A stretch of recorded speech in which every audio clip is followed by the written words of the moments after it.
Good morning, everyone. We're on day 34 of the Democrat shutdown. Day 34. It's now officially the second longest shutdown in U.S. history. And we wanted to just have a simple exercise with you this morning to go through just a couple of important facts. There is such a staggering amount of gaslighting and false information that Democrats are engaging in right now. And so we thought it would be useful to just this morning, in a very brief and concise manner, separate fact from fiction. So I'm just going to go through 4 false claims that you have heard over and over and over, and just explain once more what the simple truth is. Meredith, let me see the first slide here. Here's the first one. The obviously false claim of the Democrats is that Republicans have closed the government. I've heard them say this myself. You've all seen it in interviews. They're blaming the shutdown on the Republicans, and it is patently absurd. The next slide will show you the simple fact. The obvious fact that everyone can see. It is Republicans who have voted to open the government 14 times. Now remember how this came about. Back in September 19th in the House, Republicans in the House voted to open the government. The clean continuing resolution to keep everything in operation. Every Democrat except one in the House voted to close the government. But we still passed it because we have the majority. And so we sent that bill over to the Senate. And 13 different occasions, 13 times, the Democrats have voted to close the government. Republicans voted yes every time to open it. Republicans in the Senate and the House voted to keep the lights on, to pay service members and our troops who are in harm's way, Border Patrol agents, TSA, air traffic controllers, all federal workers. They voted to ensure that women, infants, and children nutrition programs continue and that SNAP benefits continue to go to the American families who are in need. But by contrast, the Democrats have voted no every single time. And what is outrageous to us is that they have gone onto the Senate floor. Senate Democrats, they have voted no. They have voted to close the government. And then they have gone out to the hall, to the nearest camera they can find. And they have looked into the lens and said, Republicans are shutting down the government. It makes no sense. It's the most extreme example of gaslighting in the history of American politics. And many in the media have allowed them to get away with that. It's shameful. Let me show you another obviously false claim. Obviously false claim number 2 of the Democrats is that Republicans are being unreasonable. Well, here's the fact. Let me see the next one. The fact is very simple. Republicans are refusing to accept the Democrats' outrageous demands. Now, why do we say that? Now, remember, the Republicans passed a clean continuing resolution. It was nonpartisan. It was a simple bill that would open the full government. And we could do that today. If they would pass that today, with 0 strings attached, everything would be flowing again and the government would work. Importantly, remember that we offered that CR in good faith. And why do we say that? Because it was offered after a bipartisan, bicameral negotiation between both chambers. Because you see, you had the appropriators, Republican and Democrat appropriators, who got together and decided they agreed on the need for a short-term CR so that they could continue their negotiations on the full-year funding bills. But this is something Democrats have spoken passionately about and acted upon many times in the past. We've recounted here every day. 13 different occasions in the Biden administration, they passed continuing resolutions. They did it most recently in March of this year when Chuck Schumer, 10 Senate Democrats, including the leader, Schumer, voted for the CR and told us how important that was. The CR that's on the table right now and has been sitting there for 45 days is nearly identical to the one that they voted on in March. But shockingly, this is the big thing. In addition to their refusal to support the CR and reopen the government, the Democrats have had the audacity to also demand something new. They demanded $1.5 trillion with a T in new spending obligations in exchange for the simple funding resolution. They filed on paper in the Senate record back in September, and it still sits there as their counterproposal. They would spend $1.5 trillion of your taxpayer funds. Included in that is nearly $200 billion of taxpayer funds that they want to use to restore free health benefits to illegal aliens. They want to spend billions in wasteful left-wing spending projects in foreign countries on things like LGBTQ plus awareness, in the Horn of Africa, all sorts of things. I could give you a long list, and we've said it here before. They want to spend $500 million to prop up left-leaning news organizations. And shockingly, in that same proposal, as their ransom for reopening the government, they want to cut $50 billion from the rural hospital fund that the Republicans just got signed into law on July 4th. That is the bill that they filed that shut down the government. And every American can see that for themselves. So their claim about Republicans being responsible is laughable. Let me go to the third one. False claim number 3, Democrats are fighting for health care. You've heard this over and over and over. Let me say something very simply about this false claim. It is the Democrats who created Obamacare. It is the Democrats who did that without any Republican votes. It's the Democrats who, by extension, have cost the American taxpayers and people who have health insurance have made their costs skyrocket. It is their policies that made that happen. And so instead of reforming it, the Democrats don't reform Obamacare, they want to subsidize it. They want to spend more taxpayer dollars. That, by the way, goes mostly to insurance companies, which makes the cost rise further. That's the Democrats' plan. When they passed Obamacare in 2010, they called it the Affordable Care Act. We know the truth is exactly the opposite. By some estimates, premiums have risen 60% in many categories since they passed that bill into law. Now, the fact is the opposite. Republicans are the ones fighting to save health care. Why? It's not just talking points to us. We do this. We have ideas, and we have already implemented ideas and measures to reduce costs, increase access and quality, and eliminate fraud, waste, and abuse. Now, why do we say it's not just a talking point? Why do we say the Republican Party is the only one advancing common sense reform solutions? Because we've proven it. We did that in the big, beautiful bill, the Working Families Tax Cut. We took a look at Medicaid, and we took on that challenge. We took action to reduce fraud, waste, and abuse in Medicaid. We got able-bodied young men without dependents off the program. We got illegal aliens off the program, and we saved $185 billion just to start. We got millions of ineligible enrollees off the program, and it preserved it. It strengthened Medicaid for the people who rely upon it, which is the elderly, disabled, and young pregnant women, as we always use as an example. No, it's not about health care. That is a false claim, and everybody knows it. Everyone in America, and certainly everybody in this room, understands that this is about something else. What this is about fear. The Schumer shutdown was never about health care. That's a distraction. It's a red herring, as we say in debate club. Okay, this is about fear. And what is the fear? The resolution on the COVID-era Obamacare subsidy issue was always going to be slated for debate in October, November, and December. Everybody knows that, and every Democrat knows that. It's an issue that's too complex to be solved on a short-term funding measure like a CR. They know that very well. This is about fear. Everybody in the country is watching the elections that'll happen tomorrow. You got big elections in New Jersey and Virginia, the governor's races and attorney general's races, etc. But all the attention is focused primarily on New York City. Why? Because the fear that Mamdani and all that he represents will be risen to power, that he'll be elected the mayor of America's largest city, the once cradle of capitalism, that we're going to have a Marxist, a communist running the largest city. Now this terrifies the establishment old guard Democrats in Washington. And the leaders of both chambers are among those most terrified.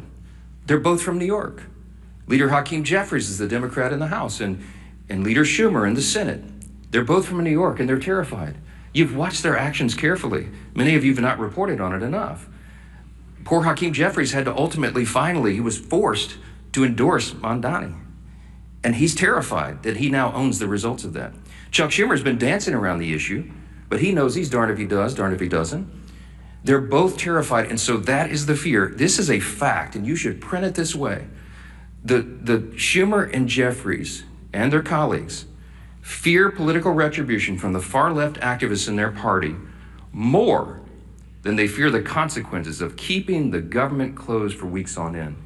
They fear that personally for their own political future, and they care more about that than they care about SNAP benefits flowing to hungry families, about air traffic controllers being paid so they can keep the skies safe, Border Patrol troops, and all the rest. It pales in comparison, and this is a simple summary that is a simple fact. It is extremism on the left that is the direct cause of American suffering right now. One more fact. The obviously false claim number 4 this morning is that Republicans are responsible for all this pain. It's just a nonsensical statement. It's a nonsensical statement because the fact is very clear. This is about math. Republicans need at least 7 Democrats to join us. We only have 53 Republicans in the Senate. It takes 60 votes to reopen the government in the Senate. The House did its job September 19th. We're waiting on the Senate to get this done. Leader John Thune and the Republicans have bent over backwards. They've done everything they can. You saw his frustration and his anger boil up on the floor at the end of last week. A normally calm, pretty steady leader, very steady leader. We're all angry about this because we're sick of what they're doing. They're using the American people as pawns, as leverage, and that is the word that so many of them have used. We could name senator after senator, House member after House member, from the leadership ranks all the way down to rank and file on the Democrat side. They have admitted openly they're using the American people as leverage in this political game. They're motivated out of fear. They want to show a fight to the radical left so they don't lose their political seats, and they're willing to make the American people suffer for it. That is the fact. This is about math. Republicans have to have at least 7 Democrats. We need 5 more. 5 more moderate, centrist, common sense people who care more about the constituents they serve and the country that they supposedly serve than their own political futures and the retribution they'll receive from the Marxist, Mandami, communist left in the party if they do the right thing here. I wish these weren't the facts. I take no pleasure in telling you this. It is disgusting to us. But there's no other way to candy coat this, to make it any prettier than it is. So we're now entering the 5th week of this Democrat shutdown, and it's for one reason. Democrats made a deliberate choice to keep the government closed. The shutdown will only end when those same Democrats make a deliberate choice to open it. The entire country is calling and waiting on just 5 more Senate Democrats to come to their senses and do the right thing. We are pleading with them to do so. This is not a game. The solution is sitting right in front of them. Pass the clean CR, end this madness, and open the government. You'll hear next from our majority leader in the House, Representative Steve Scalise. Thank you, Mr. Speaker. As the Democrats continue to impose suffering on the American people, and by the way, that's their term, they've continued to talk about real suffering that they know they're causing. Again, they say to get leverage over what they still can't articulate. But as Democrats continue to impose this suffering, their attempts to mislead the American people are working overtime. The Speaker laid out a number of those statements that Democrats have made over and over again to try to mislead the American people. And it doesn't just end there. Over the weekend, Chuck Schumer tweeted out, quote, "Republicans have done everything in their power to raise your health care costs and kill SNAP for millions of hungry Americans." Now, Chuck Schumer knows good and well what he said there is not only misleading, it's patently false. I try to give it Pinocchio awards, but I don't want to associate the character Pinocchio with Chuck Schumer in that statement. Let's start with the first half of what he said there. Raising healthcare costs. Who is the party that's done that? The healthcare law of the land, and not sure if Chuck Schumer's been updated on the law, but Obamacare is the law of the land in healthcare. And we can all go look at the votes going back the last 10 years. It's been partisan votes all the way through for Obamacare. They called it, as the Speaker said, they named it the Affordable Care Act. It's been anything but. Costs for families are up over 80% in their premiums because of Obamacare. And what have they tried to do over and over again? They've tried to mask the cost. They haven't tried to work with Republicans to fix it. They've tried to mask the cost. Hundreds of billions of dollars of bailouts to insurance companies. not helping families get better options. Democrats have never cared about that. And in fact, when we, as we've pointed out multiple times, passed provisions in the working families tax cuts, the cost sharing reductions, that were scored by CBO to lower premiums by double digits for families. It passed the House, and it was Democrats who worked overtime to get that removed in the Senate. They are still bragging about it today on the Democrat Budget Committee's website, that they removed a provision that would have lowered premiums for families. So who is it that's raising costs for families? Of course, it's been Democrats every step of the way, and the only thing scored by CBO to reduce premiums on families that have passed either house, the Democrats worked overtime to get that removed. The other half of that, he talks about SNAP. And of course, we know there have been votes in the House and Senate to save the SNAP program from cuts, from being zeroed out. It's called the Clean CR. Passed the House with Republican-only votes, primarily, with Democrats uniting to try to kill it, but luckily we have the majority in the House, and you go over to the Senate, and we know they have a 60-vote requirement, and Democrats have over and over and over again voted in lockstep with Chuck Schumer to block SNAP benefits. There is a vote you can go look at every day that they've taken that vote that would have opened the government, fully funded SNAP, or shut it down. And it's Republicans who are voting yes, and it's Democrats who are voting no. And Chuck Schumer's been leading that charge. And then he votes no to kill the SNAP program, to create tremendous uncertainty, to create millions of hungry Americans, to use his own word. Chuck Schumer has voted to put those millions of hungry Americans in that situation. And then he walks out to the microphone, as the speaker said, and then he tries to blame it on somebody else. People are sick and tired of it. We're surely sick and tired of it, but the American people are suffering, to use the Democrats' term, while those same Democrats that impose the suffering are going out and trying to mislead and lie to the American people and blame somebody else for the very votes they cast. It is votes in Congress that have caused a government shutdown. That's why we're here. You either vote yes to open the government, or you vote no to keep it shut down. And the votes are public record. And the same people that are voting to shut down the government, to deny food to families, are then walking out and trying to lie to the American people and blame somebody else for their actions. The American people won't have it. The American people will not be lied to. And it's time that Chuck Schumer and his Democrat colleagues end this madness. Let's open the government back up again and get to a negotiation on the differences we have.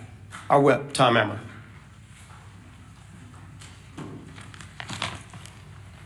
Today marks day 34 of the Democrat shutdown. Here are some headlines from over the weekend highlighting the pain the Democrats are inflicting on the American people each day that they prolong this mess. Quote, government workers, SNAP recipients feel the pain as the government shutdown drags on. Quote, staffing shortages mire air travel as shutdown stretches on. Quote, government shutdown threatens to delay home heating aid for millions of low-income families. And that's just to name a few. Democrats have now voted against opening the government 14 times. That's 14 times that they voted against our military. That's 14 times that they have voted against federal law enforcement officers, air traffic controllers, and TSA agents. 14 times they have voted against low-income Americans who rely on programs like SNAP and WIC. Why? Not because they actually care about lowering the cost of health care like they claim. Just look at the 68-page counterproposal they filed in the Senate. Only 1.5 pages reference health care. The other 66 outline their radical policy priorities, like billions of dollars for foreign climate projects or $500 million to prop up leftist media outlets. The fact of the matter is that the Democratic Party is not fighting for you, the American public. They've shut the government down to pick a fight with President Trump and to score points with Kami Mandami and Omar Fada, the Omar Fada wing of their party. The Democrats have become kamikaze politicians who are so focused on winning some kind of political game that they've justified blowing up everything in their wake, including the livelihoods of their own constituents. Democrat Senator John Fetterman said it best on CNN yesterday, quote, "We are hurting the very people that we fight for, and now we're getting nothing for them if we continue to keep our government shut down." Quote, "This is wrong," he went on to say, and he's exactly right. It's past time for Democrats to end the political games, pass our clean CR, and reopen the government for the people they were elected to serve. Back to the Speaker. Questions? Manu, you get it first every time. This is not fair. Last week, you came here to these mics, and you were very critical of Joe Biden's use of the auto pen, his pardons. You said you didn't even know who he was pardoning. But last night on 60 Minutes, President Trump admitted to not knowing he pardoned a crypto billionaire who pleaded guilty to money laundering. Does that also concern you? I don't know anything about that. I didn't see the interview. You have to ask the president about that. I'm not sure. Yes, ma'am. Last week on Friday, you said that if there's any way to fund SNAP, that the Trump administration would be happy to do it. Now, two judges have come out saying that it is likely illegal to stop SNAP payments. One is giving the Trump administration until today to make a decision on how to move forward. What have you told President Trump about how you want him to move forward? Well, he and I talked about this quite a bit over the weekend, multiple times. The president is desperate for SNAP benefits to flow to the American citizens who desperately rely upon it. He has bent over backwards, as you know, to get the troops paid, to keep WIC funding going. He's found creative solutions. The SNAP situation, as Secretary Rollins and I explained at the press conference on Friday, has legal impediments to that. It was understood, and we got legal advice, and it made sense to me that the contingency fund and SNAP could not be used unless the underlying funds were flowing. As Secretary Rollins relayed to you, this is pretty commonsensical. The contingency fund is an extra, in layman's terms, it's an extra fund that is there, for example, if you have an unexpected natural occurrence like a hurricane or something, and SNAP benefits are flowing, but you have a subset of the population that needs additional benefits, then the contingency fund would go. The way we always understood it was the contingency fund could not be used legally if the underlying fund was suspended. And that's what's happened in the CR. The Democrats voted to stop SNAP payments. So you have two courts, two liberal courts, Obama judges, as I understand it, who said, no, that's not right, get them paid. Well, it's more complicated than that. Because as you know, it costs over $9 billion to fund SNAP for a month. And we only have, I think it's $5.2 billion in the contingency fund.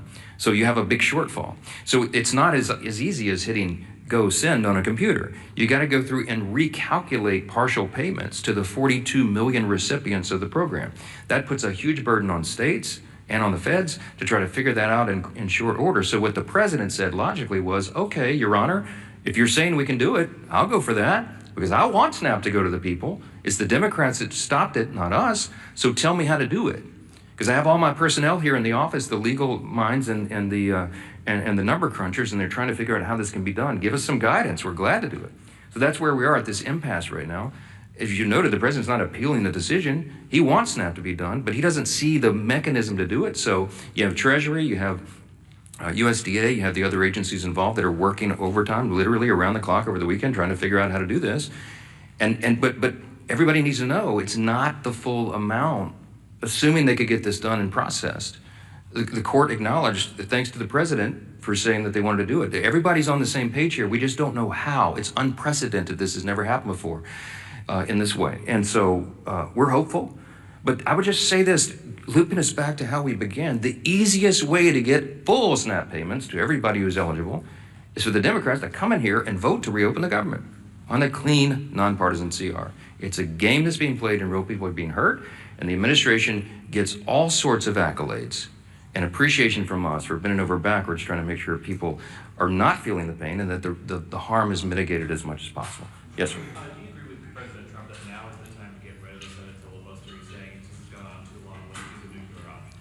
So I talked to talked to the president multiple times over the weekend, I mentioned, and of course the filibuster came up. This is a Senate matter. It has nothing to do with the House. Everybody wants to know what my opinion is. I mean, my opinion is irrelevant. I understand desperate times call for desperate measures. I also understand that traditionally we've seen that as an important safeguard. I mean, I obviously shared my thoughts with the president on that. As much as I have wanted to blow up the filibuster sometime as a House member when we were not getting what we wanted done in our agenda, I hear my Senate Republican colleagues, some of the most conservative people in Congress, who say it's an important safeguard. It prevents us. It holds us back from the Democrats' worst impulses. What would the Democrats do if they had no filibuster impediment, no speed bump at all? They've already told us. They would pack the Supreme Court. You'd go from 9 to 13 or 15 or 17 or however many liberals they can pack on the court.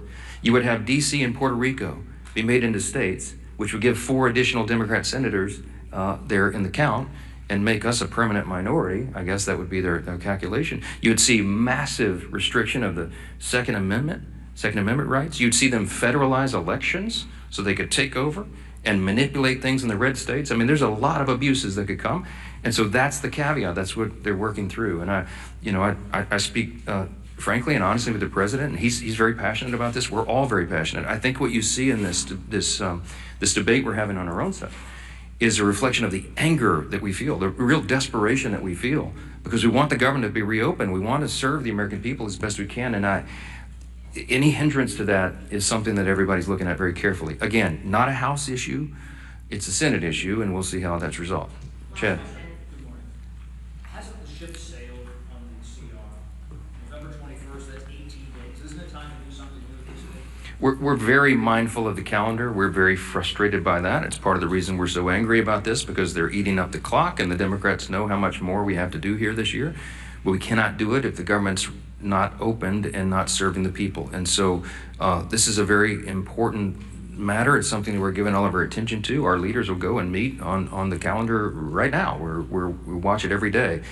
But the simplest way to get all these issues resolved, healthcare, everything else, to get it all finished up for the year, is for them to reopen the government and make sure people are not hurting, instead of Democrats over here playing political games to cover their own backside. I hope the election tomorrow is a change, a sea change in all this. I hope that after everybody votes and they go in their room and they make the calculation that, well, maybe we won't have to hold that line anymore. Maybe they won't punish us. Maybe it won't affect turnout in our states in these elections. Maybe after tomorrow they'll come to their common senses again and do the right thing. We certainly pray that is true. And Republicans will be on the job every single day, serving our constituents, helping guide them through the chaos that the Democrat shutdown has created, and praying that they do the right thing and stop making the American people suffer because of this nonsense. Thank you.